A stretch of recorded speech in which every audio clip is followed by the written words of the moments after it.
반갑습니다. 지금 소개받은 김지현이라고 합니다. 한 25분 정도 발표할 주제는 디지털 트랜스포메이션, 디지털 대전환이 사실 어제 오늘의 언어가 아니죠. 한 5년 넘었습니다. 그래서 더 이상 Y를 이야기하기보다는 어떻게 해야 될까? 그리고 무엇을 얻을 수 있을까? What과 How에 대한 고민을 더 앞으로는 본격적으로 해야 될 때입니다. 그래서 5가지의 기업의 사례를 통해서 디지털 대전환 과정을 통해서 무엇을 얻을 수 있고, 그리고 성과 창출을 위해서는 어떤 방법론이 필요한지에 대해서 중점적으로 살펴보도록 하겠습니다. 그리고 마지막으로는 기술 그 자체보다 중요한 건 디지털 정책 수립과 디지털 전략 체계에 있어서 제일 중요한 건 일하는 사람들이거든요. 그래서 일하는 사람 관점에서 우리가 어떤 시사점을 찾을 수 있을지에 대해서 한번 살펴보도록 하겠습니다. 최근에 나오는 많은 화장품들은 다 인터넷에 연결되는 거 아세요? 제 아내가 가지고 있는 화장 기구거든요. 이 기기도 스마트폰하고 연결해서 작동합니다. 저녁에 얼굴에 있는 화장을 지울 때 쓰는 세면 기기거든요. 그런데 그게 스마트폰에 있는 앱과 연동이 됩니다. 과거와는 다르죠. 왜 연동되느냐? 기기의 사용 방법이 좀 복잡하다 보니까 그냥 하드웨어를 이용하려면 너무 복잡해요. 사용법이. 그런데 앱과 연동을 하게 되면 보다 편리하게 사용할 수가 있죠. 편리하게 개인만 사용하는 게 아니라 저 화장품 회사에는 많은 데이터가 수집됩니다. 예전에는 언제 누가 어떻게 저 기기를 사용하는지, 예를 들면 화장품을 얼마나 바르는지, 얼마나 양을 많이 바르는지, 얼마나 자주 바르는지 이런 데이터는 수집할 수가 없었거든요. 그런데 앱과 연동되면 그런 데이터의 수집이 쉬워지죠.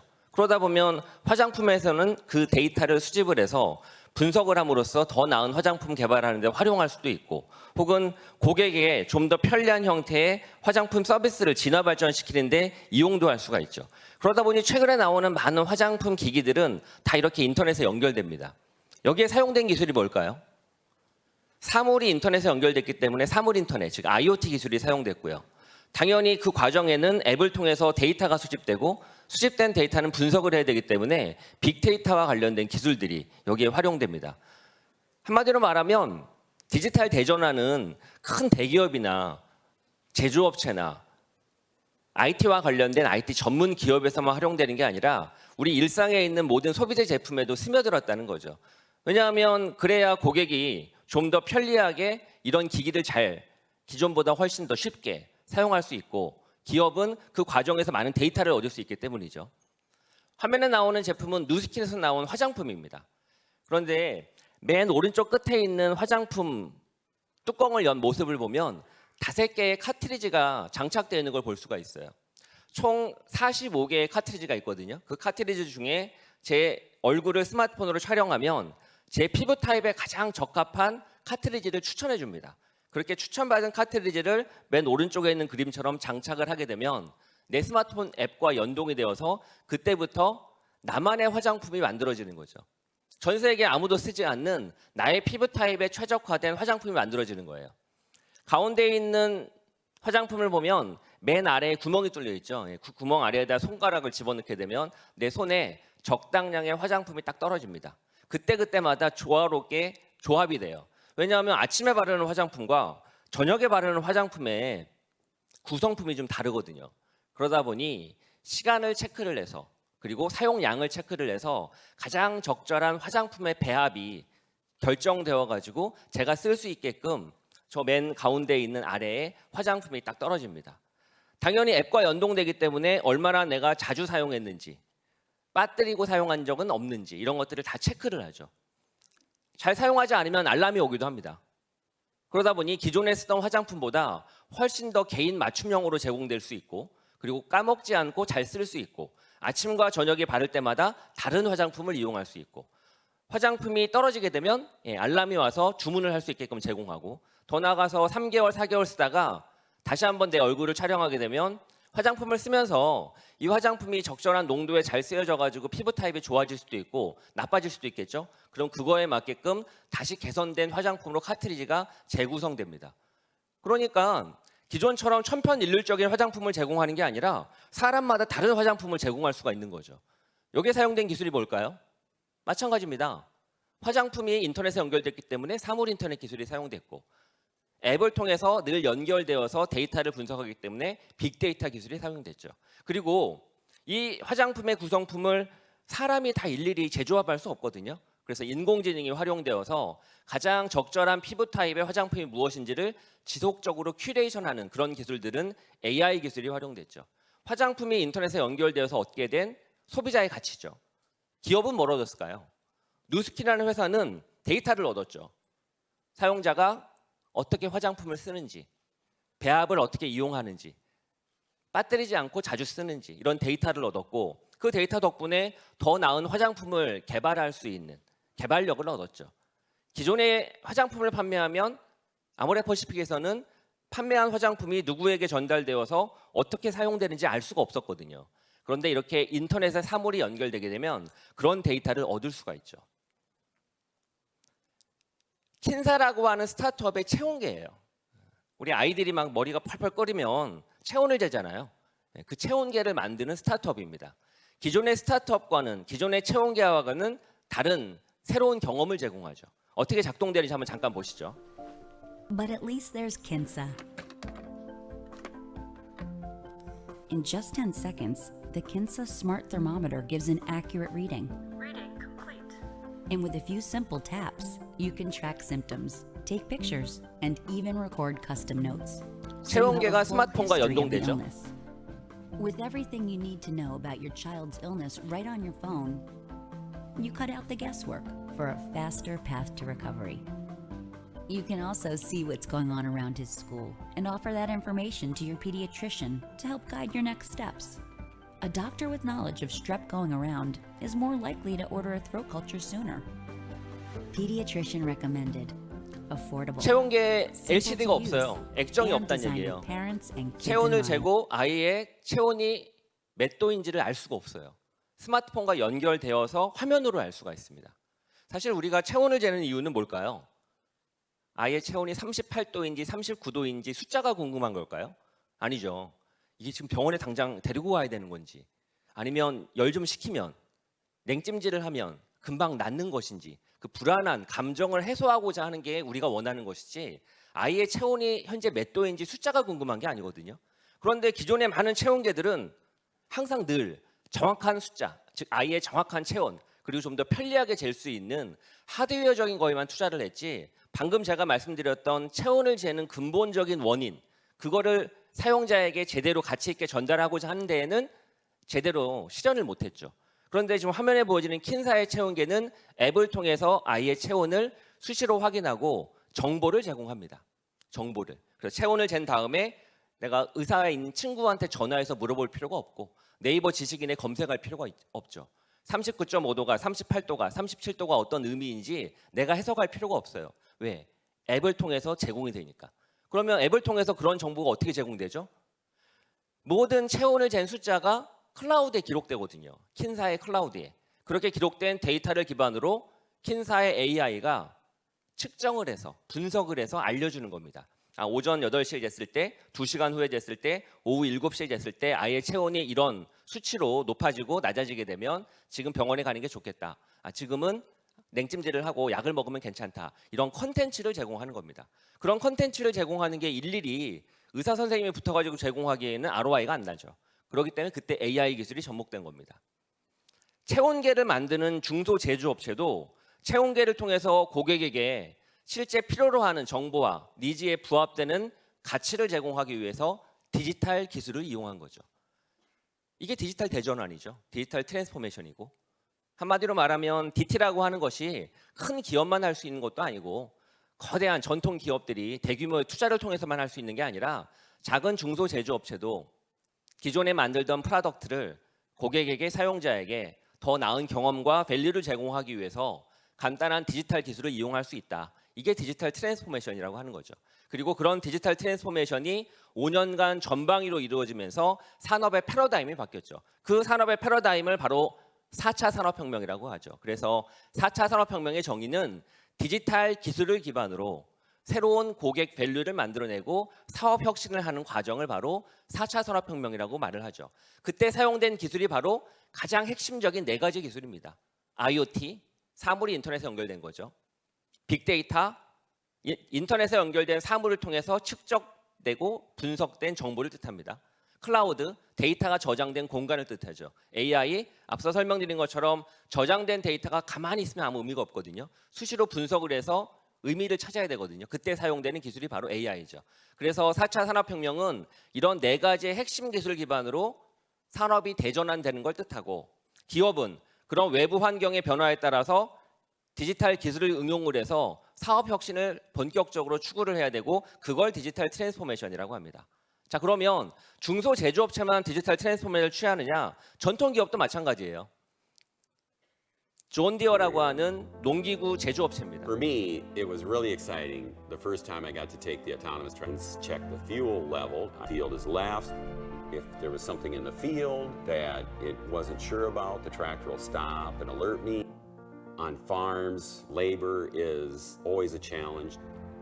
We need labor. 테슬라의 for 자율주행처럼 lots of 트랙터가 hours, 농사를 short 짓는데 periods of 사람 time. 없이 농사를 The 집니다. auto steer and technology 스스로 has 움직이거든요. helped reduce our labor load. 화면에 보게 되면 And let it 트랙터를 run for 운전하는 24 농부가 hours a 없죠. day, 예, because 직접 it's not manned. 트랙터가 지가 But it also 밭과 helps us 논을 with weather 돌아다니면서 because we can run 제초제를 so 뿌리고 hard when 직접 soil 모를 conditions 심고 are fit. 수확을 하죠. 밤에도 일할 수 있습니다. 하루 24시간 내내. 인건비가 안 들죠. 오히려 도로를 주행하는 자율주행보다 논과 밭을 운행하는 저런 트랙터가 훨씬 더 생산적이고 위험도도 낮죠. 딱 제한된 공간에서만 움직이거든요. 무려 180년 된 전통 기업이에요. 근데 이 트랙터 만드는 농기구 제조업체가 5년 전부터 디지털 대전환을 꿈꾸면서 회사의 역량을 대전환시켰거든요. 그리고 3년 전부터 전 세계 IT 관련된 글로벌 컨퍼런스인 CES에서 화면에 보여주는 이런 걸 발표합니다. 회사의 비전도 바꿨습니다. 비전이 뭐냐? 농부를 노동에서 해방시킨다. 이런 비전을 가지고, 한마디로 말하면 DT를 통해서 농부들에게 자유로운 시간을 선사하겠다는 거예요. 단 그렇게 하기 위해선 기술이 필요하죠. 그래서 이 회사는 끊임없는 혁신을 합니다. 자율주행을 하기 위한 트랙터를 스마트폰 앱과 연동을 해서 오른쪽에 보여지는 것처럼 농부는 아침에 일어나자마자 자기 안방에서 스마트폰을 열고 작동을 시킵니다. 트랙터를. 그래서 현실 공간에 트랙터가 돌아다니면서 현지에 촬영하고 농사를 짓고 있는 모든 내용들이 다 클라우드에 기록되죠. 그리고 그걸 바로 실시간으로 농부는 앱을 통해서 확인할 수 있고, 디지털 트윈이라고 부릅니다. 디지털 쌍둥이. 오프라인에서 벌어지는 모든 일을 고스란히 디지털로 태워가지고 클라우드에서 확인할 수 있는 시스템, 그런 디지털 트윈 기술에도 투자하고, 더 나아가서는 매년 앞서 설명드린 것처럼 CES 행사에서 맨 오른쪽에 있는 그림처럼 비즈니스맨들이 아니라, 기술 전문가들이 아니라 농부들이 진을 치고 행사장에 와서 상품들을 보려고 노력해요. 왜? 본인들을 노동에서 해방시켜주는 기계가 새롭게 나왔기 때문에 관심이 많은 거죠. 농사를 짓는 농경지는 일반 도심지와 다른 게 있어요. 뭐가 다를까요? 인터넷이 안 됩니다. 도심지는 4G, 5G부터 시작해서 초고속 인터넷이 아주 촘촘하게 설계되어 있는데, 농경지는 그렇지가 않죠. 그래서 인공위성 인터넷까지 개발했어요. 본인들의 트랙터를 잘 작동하려고 하면 인터넷망이 필요한데 통신사가 안 만들어주니까 본인들이 그거를 직접 개발한 겁니다. 심지어 존 디어에서 나오는 제초제는 본인들이 알아서 농약을 뿌리거든요. 근데 농약을 그냥 뿌리지 않아요. 풀과 벼를 구분을 해서 풀에만 뿌립니다. 벼에는 안 뿌리는 거예요. 어떻게 가능하죠? 인공지능 AI를 기반으로 지금 촬영되는 영상 속에 있는 작물들이 무엇인지를 분석해서 확인한 겁니다. 그래서 정확하게 죽여야 되는 제초제에만 농약을 뿌리죠. 그러면 뭘 얻을 수 있을까요? 농부들은 비용을 절감할 수 있죠. 그래서 실제 존 디어에서 나온 AI 제초제를 이용해 가지고 농업을 지으면 농약을 70% 아낄 수가 있습니다. 비용을 줄인 거예요. 두 번째는 또 뭘 얻을 수 있죠? 친환경 농법, 유기농 농법이잖아요. 따지고 보면 모든 농작물에 제초제를 뿌린 게 아니라, 농약을 뿌린 게 아니라 죽여야 되는 특정한 작물에만 뿌렸기 때문에 당연히 친환경 농법이 가능해지죠. 수확물은, 생산품은 더욱더 늘어나고, 두 가지의 장점을 얻은 겁니다. 존 디어는 농부들에게 자유만 선사한 게 아니라 비용 절감과 생산성 향상, 유기농 농법을 통해서 매출 증대, 수익 증대라고 하는 새로운 가치를 만들어냈죠. 그 가치를 만들어내는데 사용된 기술이 바로 사물 인터넷, 트랙터가 인터넷에 연결됐잖아요. 클라우드, 디지털 트윈 기술, 더 나아가선 빅데이터, 위성 인터넷, 수많은 인터넷 기술, 디지털 기술을 활용해서 트랙터의 새 역사를 쓴 거죠. 전통 대기업도 이렇게 기존에 본인들이 하던 비즈니스를 보다 고도화하고 새로운 고객 경험을 제공하고 새로운 비즈니스 모델을 만들기 위해서 혁신하지 않으면 생존할 수가 없기 때문에 늘 깨어있는 혁신을 하는 겁니다. 그때 필요로 하는 기술이 바로 디지털이라는 거죠. 여러분 잘 아시는 소니도 마찬가지예요. 소니라고 하는 회사도 매년 CES에서 새로운 기술을 소개를 하거든요. 올해 2022년 CES에서 소개한 새로운 기술입니다. 소니가 가지고 있는 기술 중에 두 가지의 기술이 있는데 첫 번째는 드론을 이용한 촬영 기술.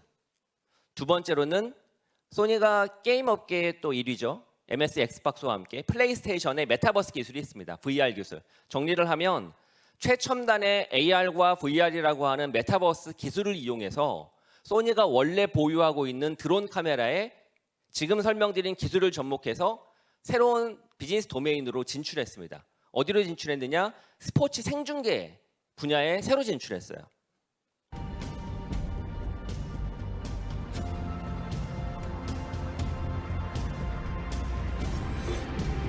Initiated, broadcasted, and engaged with fans through technology.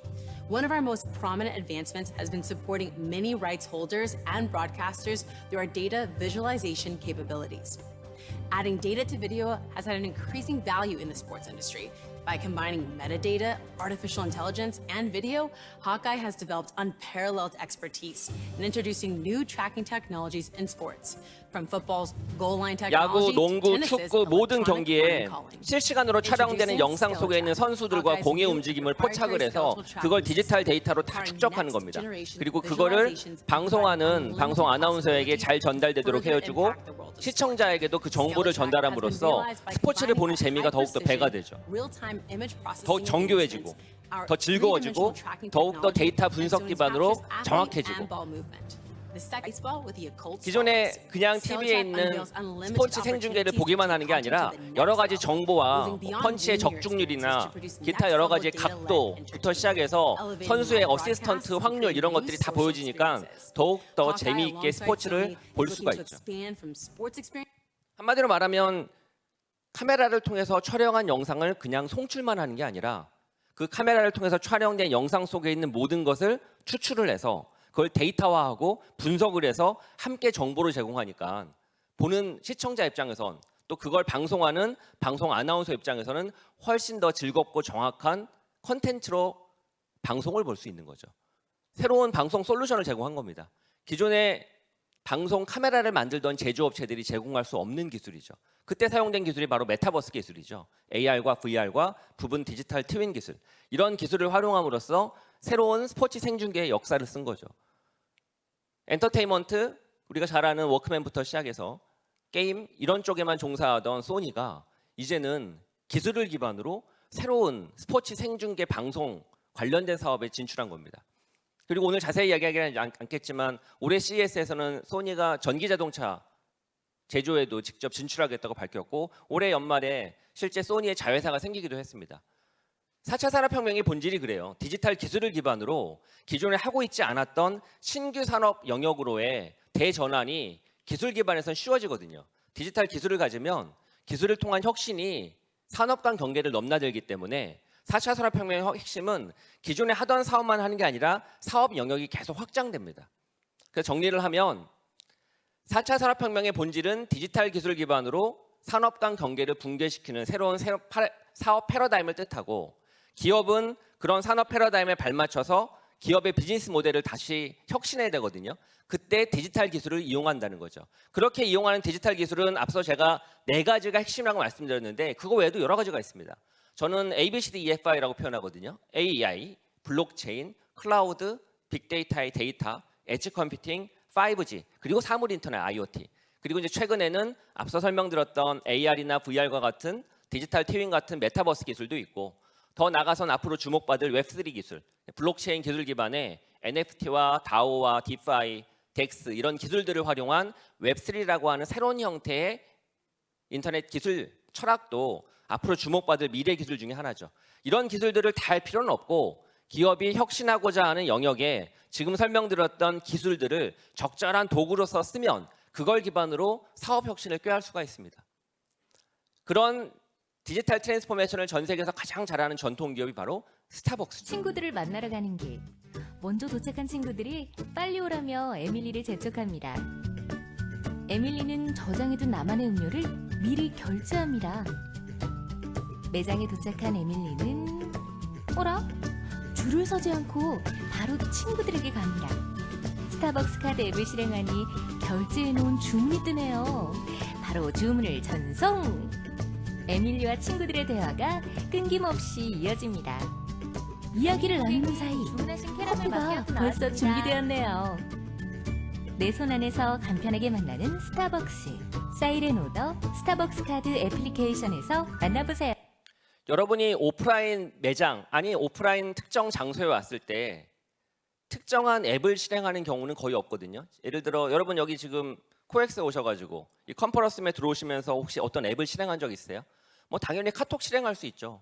혹은 웹브라우저 실행할 수 있고. 그런데 코엑스 앱을 실행하지는 않죠. 여러분이 현대백화점 들어가면서 현대백화점 앱 실행하지 않거든요. 이마트 들어가면서 이마트 앱 실행하지 않고. 그런데 스타벅스는 스타벅스에 들어갈 때 방문자의 70%가 스타벅스 앱을 실행합니다. 왜 실행하죠? 그 앱을 실행해야 방금 화면에 보였던 뭐 사이렌 오더, 줄 서지 않고 주문도 할 수 있고, 더 중요한 건 결제하기가 편하거든요. 결제하면서 별도 적립해야 되고 포인트도 적립해야 되고 혜택도 있고, 그리고 진동벨을 받을 필요가 없거든요. 그렇게 스마트폰으로 결제하면 내 음료가 준비되었을 때 바로 알람이 내 스마트폰에서 오니까 편하거든요. 그러다 보니 그 매장에 들어갔을 때 스타벅스 앱을 항상 실행합니다. 전 세계 그런 브랜드 앱은 없거든요. 그걸 O2O라고 부르죠. 온라인 투 오프라인. 오프라인과 온라인이 결합된 겁니다. 기존의 모든 인터넷은 온라인 따로 오프라인 따로거든요. 그런데 스타벅스만큼은 온라인과 오프라인이 딱 밀결합돼 있어요. 실제 스타벅스 매장에 가면 많은 디지털 기기가 있어요. 여러분들은 못 보지만 매장 안에서 보면 포스 단말기에도 디지털 디스플레이가 있고, 바리스타 앞에도 주문된 내역을 확인할 수 있는 디스플레이가 있고, 그리고 픽업 때에도, 주문 때에도 디스플레이가 있습니다. 매장 전체가 인터넷에 연결되어 있어요. 스타벅스에 있는 커피 머신은 인터넷에 연결된지 혹시 아세요? 인터넷에 연결되어 있습니다. 그래서 그 매장의 커피 머신이 어떻게 작동하는지, 얼마나 많은 음료를 만들어내는지, 찌꺼기가 얼마나 생겼는지, 언제 청소해야 되는지를 모두 분석해서 알려줍니다. 제가 드리고 싶은 말씀은 스타벅스는 인터넷에 연결된 회사라는 거예요. 매장이. 그렇게 해서 얻은 효과가 뭘까요? 여러 가지 효과가 있지만 그 중에 하나가 바로 선불 충전금. 스타벅스 앱을 실행을 해서 결제를 하려면 선불 충전을 해야 되거든요. 신용카드가 자동으로 연결된 간편 결제 방식이 아니라 충전을 해놓고 쓰거든요. 그렇게 충전을 해놓고 사람들이 아직 쓰지 않고 남은 금액만 작년에 3,400억이 넘어요. 3,400억이. 이 이자 수익이 어마어마하죠. 미국은 얼마인 줄 아세요? 미국은 2조 4천억이에요. 2조 4천억이면 미국에 있는 지방은행의 잔고 수준이에요. 예금 수준이고. 제가 드리는 말씀은 스타벅스는 금융회사가 된 거예요. 이미 벌써. 자, 그리고 더 중요한 게 있죠. 스타벅스에는 많은 데이터가 쌓이죠. 어떤 데이터가 쌓이겠습니까? 김지연이 1년에 커피를 스타벅스에서 몇 잔이나 마시고, 시키면 주로 어떤 커피를 시키고, 매장은 주로 어느 매장을 방문하고, 객단가는 얼마이고, 이런 데이터가 쌓이죠. 어마어마한 데이터죠. 과거에는 그런 데이터가 없었거든요. 포스 단말기에는 있었지만 그 포스 단말기에 있는 데이터는 신용카드 정보를 기반으로 한 매장 내에 매출만 쌓이는 것이지 누가 언제 무엇을 얼마나 마셨다라고 하는 데이터는 안 쌓였거든요. 이제는 쌓이게 됐습니다. 이 앱 덕분에. 그 앱 덕분에 쌓인 데이터는 상품 기획을 하거나 새로운 신규 음료 기획을 하거나 혹은 마케팅을 할 때, 초개인화 마케팅할 때 아주 유용하게 쌓일 수 있죠. 자, 그런데 제가 드리고 싶은 말씀은 스타벅스가 그런 디지털 트랜스포메이션을 어떻게 이렇게 성과 있게 잘 창출했을까? 그 핵심은 무엇이냐? 일하는 문화에 있다는 겁니다. 스타벅스에 입사를 하게 되면요, 오른쪽에 있는 그림처럼 스타벅스에서 매장 직원들이, 일하는 직원들이 사용할 수 있는 앱이 10가지가 넘어요. 모든 게 다 인터넷에 연결돼 있거든요. 매장의 현재 상태뿐만 아니라 매장 내에 있는 직원들과 본사에 있는 직원들이 늘 연결되어서 소통합니다. 그런 소통의 문화를 만들어냈어요. 디지털 기술 그 자체가 핵심이 아니라 앱과 AI와 빅데이터, 클라우드 뭐 이런 기술이 아니라 핵심은 스타벅스가 일하는 문화 자체가 디지털과 상당히 친숙하게 일할 수 있는 문화가 구축됐기 때문에 이런 형태의 혁신이 가능하다는 얘기죠. 올해 초에 스타벅스의 CEO인 하워드 슐츠가 복귀를 했어요. 그동안은 일선에서 물러나 있다가. 그러면서 이야기한 게 뭔지 아세요? 올 연말, 바로 지금입니다. 12월. 스타벅스가 새로운 신규 사업에 진출하겠다라고 얘기했어요. 그게 바로 NFT 사업입니다. NFT는 블록체인 기반의 인터넷 기술, 카카오나 이런 회사나 하는 것이지, 이더리움이나 이런 회사가 하는 것이지 전통 기업인 스타벅스가 할 게 전혀 없거든요. 그럼에도 불구하고 NFT를 활용한 새로운 사업계를 발표를 했죠. 그게 오디세이 프로젝트입니다. 정리하면 스타벅스는 이렇게 늘 깨어 있다는 겁니다. 최신 디지털 기술을 활용해서 어떻게 우리 사업을 보다 한 단계 도약시킬 수 있을까? 고객에게 새로운 경험을 어떻게 제시할 수 있을까? 그게 핵심이라는 거죠. 그래서 마지막 드리고 싶은 말씀은 아무리 좋은 디지털 기술을, 디지털 대전환을 이야기해도 그걸 현장에서, 일선에서 받아들이지 않으면 무용지물이라는 겁니다. 그걸 받아들여서 실제 그렇게 일하는 문화를 만들기 위해선 결국은 일하는 일선의 현장 담당자들이 그걸 이해하고 적극 수용할 수 있는 일하는 문화의 변화가 지속적으로 필요하다는 거죠. 이 이야기를 마지막으로 제 오늘 강연을 마치도록 하겠습니다. 감사합니다.